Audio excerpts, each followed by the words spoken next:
Yes. Welcome to your Cornerstone Health. I am Dr. Matt, coming to you live from CornerStone Chiropractic in Minot, North Dakota. I'm here with Hofer today, and a very important topic, one that's near and dear to my heart, and that we have supported for a long time here at Cornerstone.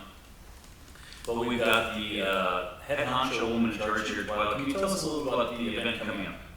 The Minot Out of the Darkness Walk will be at Oak Park September 8th. And we start at noon. It's open registration. It is free registration. Everyone is welcome to come. The more the merrier. And it is all a day to bring hope and save lives for anyone affected by suicide. Oh, awesome. Nothing about that you can, even think about not being a fan of. It's just to help people who are in need and to help people to get out of the pain and suffering they're in and realize that life is worth living. So, tell us about yourself a little bit. What do you do? How did you get involved with this? So, I've kind of joked, I think I've been the co-chair for the walk for 8 years, but I always joke that it's been 5 years, and it's been 5 years for a couple of years. So I was reminded it was now at least 8. It's like the 29th birthday, right? Yep, I just kind of get stuck there. The first event we started, or we went to and participated as a family, was when my oldest daughter lost her swim instructor. And that was a huge, she was in high school, it was a huge issue, but nobody talked about it, nothing was said, we kind of know what happened. And then we went to this walk where everybody else knew what was going on, and it just felt like I should have always been there. It also brought back feelings of when I first moved here, I struggled personally with suicide ideation. So I have lived experience. I definitely know what it feels like to be thinking there was no other options. So I've received help, and through counseling, I have recovered from that. I struggle with thoughts, but I work through them, and we talk about them, and we're very open about it. Reducing the stigma has really helped, knowing that it's not shameful to talk about your mental health. So we kind of paused for a couple of years when we got busy doing other things, and then I started working at my current location, and I joined a team. And with that team, I then joined the committee to volunteer. Okay. And then I got the call that said the committee members were leaving, the co-chairs were leaving, stationed elsewhere, not being able to do the walk. And the words, "We won't have this walk if we can't find someone to lead it," threw me into action. Okay, good. That's awesome. A couple of things that you had said there really struck me. And one thing, actually, one stat, my mom is a suicide prevention counselor at Spirit Lake Reservation in eastern North Dakota here. And she said to me one time, you know what the percentage of people who have had at least one suicidal thought is? And I said, 80. She said, it's 100% of people. 100% of people have had that thought. And then another thing you said that struck me too is I just remember being, when I was younger, kind of like you said with your daughter's swim coach, like if it happened, it's just something you didn't talk about, swept under the rug. There was stigma there for sure, and so I think you're absolutely right. We got some. Oh, I got a fly. There is some. We'll let them go over here.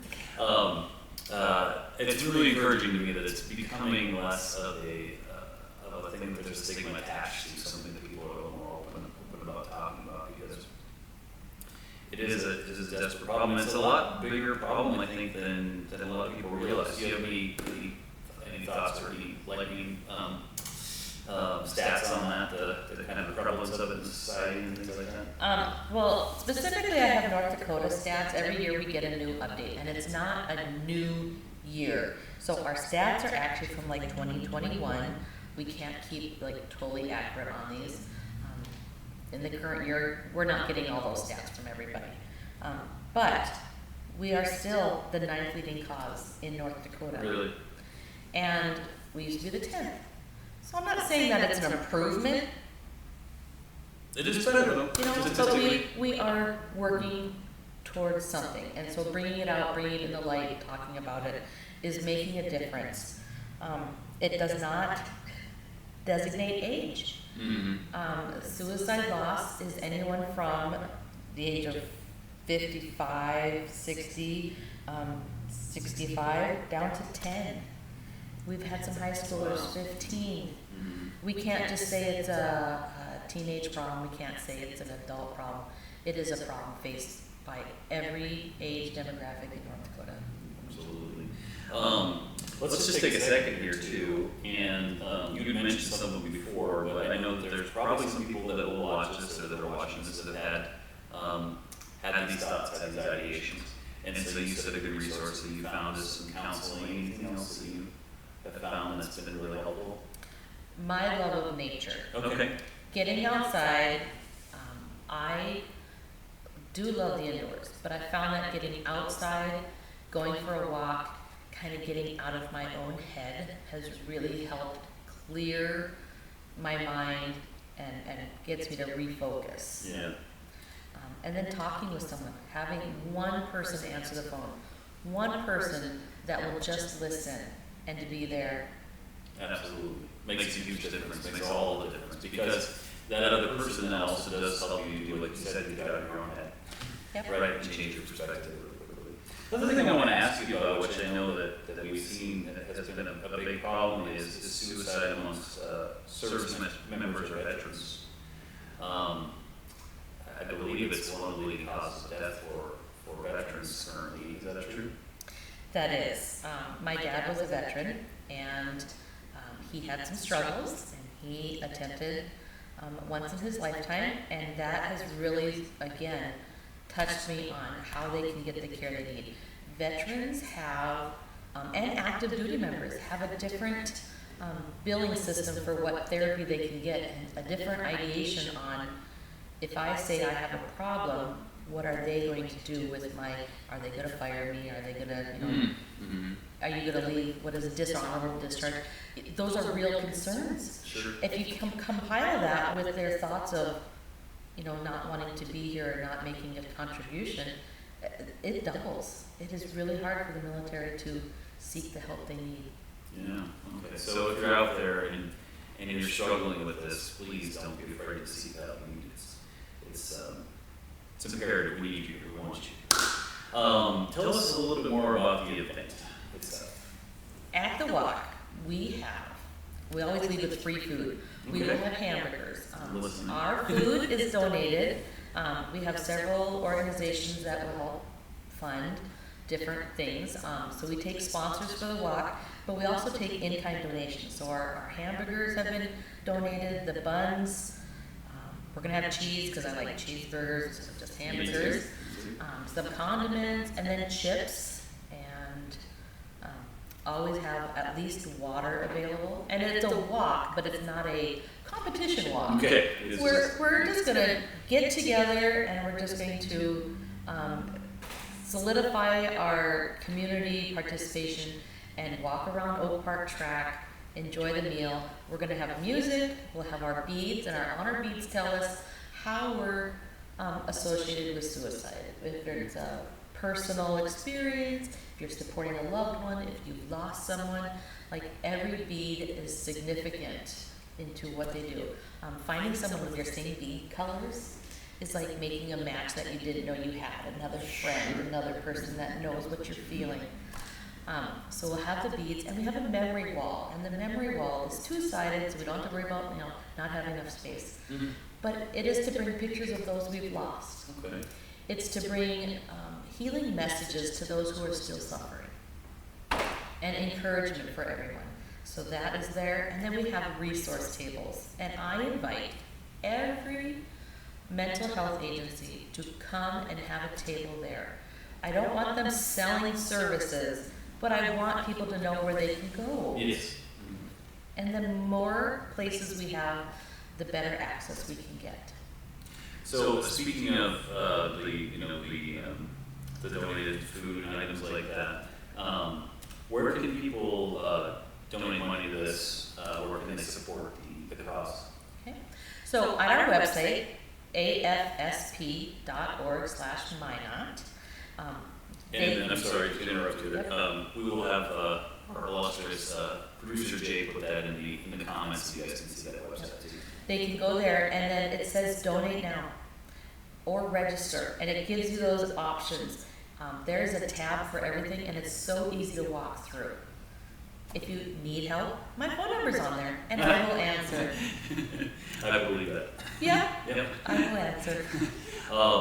So yeah, if you're somebody who's been affected by suicide, by somebody in your family, somebody who has had these thoughts yourself, somebody who just needs a little extra excuse to get out and socialize and be in fresh air. If you're somebody who just wants to support the cause, please donate. Please actually show up and do the walking, and do anything you can to help support this, because in my opinion, it's one of the most important things to get behind. You know, we're very holistic and naturally focused here. So there's a lot of causes which we have a hard time, completely getting fully behind, because they have to do with some things we may not disagree with, or may not agree with totally, fully health-wise. But this is something that I've always totally been behind, because mental health is something that needs to be talked about, needs to be discussed, and needs to be supported. And people need to know they're not alone. One, in the world, but they're not alone also in their struggle, right? And that there's other people out there willing to help you, and other people out there willing to support you. What are you looking forward to most in this event? I love the connections I make with other people. I know that the money that we raise comes back to Minot and the surrounding communities, because we kind of have a larger community base. We serve everywhere from Surrey, Granville, Sawyer, Towner, down to Newtown. We're not just saying Minot only, but when we serve those communities, we can serve them with programs. We can do Talk Saves Lives. We can be in the schools. We can help get the message out to those who need it. That's what's important, right? Is getting that message out to people that need to hear it, because that literally will save a life. That's our mission: save lives, bring hope to others. I love it. Nothing you can't say, nothing not great about that, I should say. Anything else you want to mention before we sign off here? I do. Actually, in part of our walk, we also have a silent auction on September 7th. So the night before our walk, we'll be at the Big Dog Saloon. They have a... Where's the Big Dog Saloon? It's in Surrey. Okay, cool. It's in Surrey. So we are going to have our silent auction there for everyone, and everybody's welcome. They have a motorcycle club that is doing a Broken Brothers event, and those proceeds also come to our walk. So together we do the silent auction at their event, so that we can focus our day at our walk on our event. Awesome. That's a good idea. So silent auction is the night before. The 7th. The Yep. 7th. And then again, the walk is on the 8th at Oak Park, Oak Park. right? Starting at noon. Yep. But people can show up kind of anytime they want. They really do show up whenever they want. Yeah, it is pretty open. We will be there till 3. Okay, so noon to 3 on the 8th of September at Oak Park. Make sure you get there, and if this is something that's close to your heart, like it is to ours here at CornerStone, make sure you show your love with either your attendance there or some money towards this great organization. Really want to take a second to thank you for all your work you've done on behalf of this event, because I know it's not easy, and I know that you're not doing it to get rich. I know you're doing it, in fact, on a volunteer basis, because you just really support what you're doing. So thanks for doing it. We need more people like you in the community. Yeah. All right. Is that everything we need to know? What do you think about that? Everything I think I can share. Well, thank you guys. As always, I hope you're doing well and enjoy your weekend. This has been your CornerStone Health, and we will talk to you soon.